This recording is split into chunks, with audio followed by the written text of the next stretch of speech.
Softball 605, and we're here with Travis Lape, who is the president of the Sioux Umpire Fastpitch Softball Association. Did I get that all right? You did, absolutely. And we're here at your Champions Training Center. Yep. For an umpire clinic, preseason umpire clinic. Tell us a little bit about this clinic that's going on, if you would. Yeah, this is one of our exciting times of our year because we get to meet all of our umpires for the year. Our first and second year umpires are highly encouraged to come. There is a little pay stipend for them for showing up. Our umpires start off at $16 a game, but our first and second year umpires, if they come to this, get bumped up to $18 immediately. Oh, wow. And so there's a $2 raise for them per game that they work if they show up to this. That can really add up over the course of the season. Absolutely, yeah. And so for them, it's a good day of getting to work with veteran umpires, learning the game of softball, and learning the proper mechanics so that when they're out on the field, they can make sure that they're truly doing the things they're supposed to be in the right position to make the call. And they're not just doing paperwork in there. They're actually running through some game scenarios. Yeah. I heard one of them watching and said, "Oh, she didn't touch the base." So those are the kinds of things you have to watch for. Absolutely, yeah. They're putting him in all kinds of situations that the veteran umpires have been in or have seen, and really trying to talk through the situations and how to handle that situation. And if a coach gets upset about a call, how do you explain the call to the coach without really getting your blood pressure raised, and without making the situation worse? Absolutely, that's always an issue. Yeah. And there's always going to be those who don't see things the game the same way, right? Right. Yeah, you got four eyes looking at it, two from the umpire, and then the two that the coach has, and not all the time do they see the same thing. Certainly don't. And in any sport, having enough officials is always an issue. So being able to give these young umpires and future umpires this kind of training and hands-on opportunity is really great to give them some support, isn't it? It is, yeah, and it's good for us to make that connection with them, especially from a board standpoint, to know that we're human, and that when we're out at the field, we're there to support them, we're there to help them, and so if they do get into a situation, they know who to look for. We've got our umpire-in-chiefs for each complex that are here working with our young umpires, but also putting a face to the board members is a key component to this whole process as well. Great idea, and I did hear some of the young umpire potential umpires, and they're asking some really good questions. So they obviously feel very comfortable in the setting that the umpire-in-chief and trainers have going on in there. Absolutely, yeah. It's always our goal that this day is spent really building that relationship with them, so that when a situation does arise, they feel comfortable saying, "Hey, you know what? I got into this situation. How should I have handled this?" And then that relationship builds from there. And so today is just a real big day for these young umpires, just to get to know their crew chief and who they go to with issues, and how does that person interact with them. Great. It's always good to do that. So let's talk a little bit about what's happening with the Sioux Umpire Fastpitch Association. Membership happening now? Are people still able to sign up? We've closed membership because we're right now in the process of building our schedules, and so our registration process has closed for this summer and this year of our season.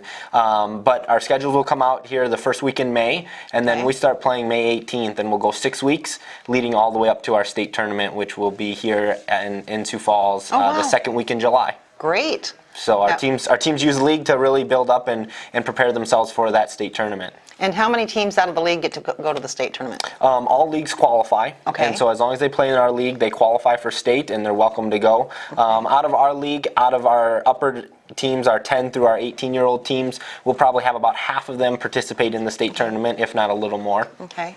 So just about everybody that wants to play in it can do it then. Absolutely. They get that opportunity, and there is a cost for them for teams to do it, but they get that opportunity to go out and do it. And from a league standpoint, we try to encourage our teams to participate, because from us, we want our teams to compete highly in all of those, because it looks good for our league as a whole. Well, and it's a good capstone experience for their season. Absolutely. Now, where all of the teams come from that come in for the state tournament? Absolutely. Our teams vary. From our league, we have teams from Mitchell, Madison, Del Rapids, Lenox, T, Brandon, and then Sioux Falls will come in and play in our league for our 6 weeks. And then we have teams that will come all the way from Rapid City, Pierre, Watertown for the state tournament. So Great. it really brings teams from all over into Sioux Falls for that 3-day tournament. Great economic development for the Sioux Falls area. Absolutely. Youth sports is best industry we can have going here, isn't it? Yeah, absolutely. So you wear several different hats in softball. How did you get involved with softball? Well, I started coaching when I was still in college. Started coaching, well, even before that, I guess high school, my senior year, I started coaching a young middle school fall ball team. And that team turned into my summer team. And we were together for a couple years. That team was out of Salem. And it was a lot of fun to be with those kids. I still connect with a few of them still today.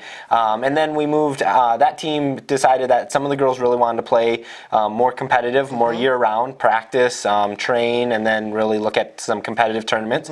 So we broke off and formed a new team called the South Dakota Dynamite team. That team was together for a couple years, and then we started forming the Midwest Dirt Devils, and that was my final team that I was with prior going into the University of Sioux Falls as their head softball coach 2 years ago. And so it was a great experience. Love softball. I love being out on the diamonds with the kids. It teaches so many life lessons, and the things that our kids went through that were a part of our program was phenomenal. It was an experience for them, and something that they'll look back on and say, you know, in my mind, I hope they look back and enjoyed it. But we worked hard, and we played a lot of tournaments. We traveled to Kansas City, we traveled to Des Moines, Iowa, Nebraska quite a bit early in the season, and so we played a lot of good teams, and we really tried to prepare ourselves for that state tournament, that national tournament that we wanted to qualify for. And so it just kind of was natural. I was on the field, and the board needed some volunteers about 5 years ago, and I said, well, I can step up and help. I'm at the fields anyways, and so got onto the board and haven't been able to get off yet either. So I don't think they're going to let you off for a while. I'm definitely looking for that replacement anytime soon. But it's been fun, you know. And for me, it's a story that I don't have any kids in the game. My wife and I are working on our family, but we haven't had any kids to go through the program. And so for me, it's an outsider looking in. I don't have any biases. I don't have a kid playing, and so it's good for me to be in this situation where I can just kind of look with all eyes and say what is best for the entire league and not just a certain group of people. And that helps, because there's a lot of times there's the perception with the parent coach or things of that sort that something's going on with favoritism, and there's really nothing harder to do than be a coach and a parent at the same time. Absolutely. So enjoy your coaching now Yes. before you become a parent, because Yes. it'll be more difficult. Yeah. Well, your league starts May 18th, you said? Yes. Kicks off. How many teams are playing, in what age divisions? Yeah, so we have 150 teams in our league this year, and we go from 4-year-olds all the way up to 18-year-olds. And then with our older kids, our 10 through 18s, we have 3 divisions. We have an open division, which those teams are typically the teams traveling every weekend out of state. We have B teams who travel mostly inside the state borders. And then we have recreational teams that just are really playing for fun and letting the girls develop. A lot of our recreational girls at a young age develop enough where they do get on a competitive team and play more competitive ball. So what our recreational coaches are doing are phenomenal, because it's preparing those kids for the future of playing competitive ball, but also high school ball. Yeah. Well, and that's the foundation of any sport, is that young recreational side of it, where if you're doing a good job, all you're doing is teaching them to love the game. Right, absolutely. And work hard at it. Now, college softball. Let's talk a little bit about college softball. Absolutely, yeah. How many games do you guys go to? What does a typical season look like for a college softball Fastpitch player? Yeah, you know, they'll have their preseason games, which are usually non-conference games, and they're really looking, from the college standpoint, they're really looking to build their resume for regional rankings, and so they're going to play regional teams, and they'll play usually anywhere from 10 to 15 of those teams, try to get those built in. And where do you go for those? When are those played typically? Yeah, those are typically played February, March, early, and then most college teams will take a spring break down to Florida, or somewhere warm where they can get some games in. Really the key for that February, March is just getting games in, getting out on the dirt, seeing how the ball bounces, what are our batters doing, and then pitching wise, getting our pitchers just some reps. And so usually that first half of the season is spent on the road in warmer climates, and then they'll come home for their sprint, we call it, especially in the northern sun. Those coaches would call this a just a sprint to the finish line because they'll get home and they'll pack their, I believe it's 32 games within a month almost. Wow. And so it's a sprint for our conference, for the Northern Sun, to get their games in, but they do it, and the teams would say, they handle it very well. Yeah. Now, are most games set up for double headers or triples? Or? Yeah, so they'll play double headers. They'll usually play one midweek game of a double header, and then they'll play a Saturday, Sunday, or a Friday, Saturday double header. So in a week, they'll play 6 games, and so in 5 weeks, they'll have their 30 games in. That is a sprint. It is, and it goes quick, and we're fast approaching next weekend. The Northern Sun Conference Tournament will be here, and they've partnered with our league, with the Sioux Umpire Fastpitch, to offer a free kids clinic on Saturday, May 2nd, prior to championship games starting at 10 o'clock.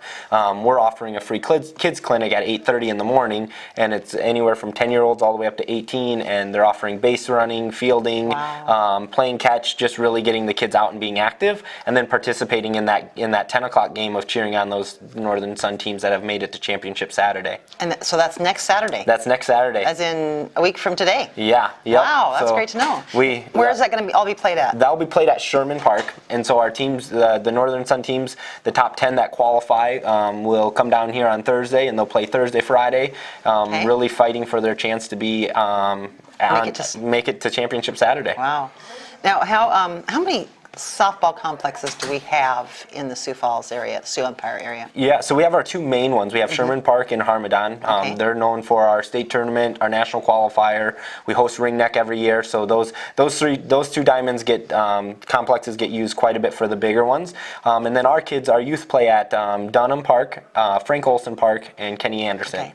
And so we have 2 east side parks and then 1 west side park that our association plays on. And how many fields are each of those on average? Yeah, Dunham and Frank Olson both hold 10 to 11, and then Kenny Anderson has 4 fields. Oh, great facilities, great youth sports facilities, and adult as well. Absolutely. And speaking of adults, softball is a sport you can play your whole life. Yeah. The one thing we have been missing a little bit in Sioux Falls here is a women's fast pitch league for the girls that are 18 and above that can't play ASA anymore because of their age requirements. They have to go over to slow pitch women's. Yeah. And so a lot of them do that. I know there's been talk that they've been trying to get a women's fast pitch league to start very similar to our men's fast pitch, but just we haven't gotten traction on that yet. And fast pitch is a different game than slow pitch. It is, so yep, it is different. If you play fast pitch, it's probably kind of almost boring to go to slow pitch. Yeah. For those of us that are slow pitch players, that's a much different kind of game, a little slower pitch. Yep, absolutely. Yes. All right. Well, we're looking forward to visiting with some of the umpires here, and really excited for the kickoff of the season, May 18th. May 18th. But we don't have to wait for that for softball. Next week, big tournament here in town, and it'll be fun because it's our time where our girls get to see what hard work really looks like, because all of those girls playing at that level have worked hard, and they all were in these girls' shoes at some point. And so really having those role models right here in Sioux Falls where our kids can go and look up to, and then really get to be a part of those games and that experience. Oh yeah, championship Saturday, but the games will start on Thursday, right? Correct. Okay, all at Sherman Park. All at Sherman Park. All right. Well, thanks for taking some time with us at Softball 605, Travis. We're looking forward to many more interviews and watching some great softball this summer. Sounds good. Thank you.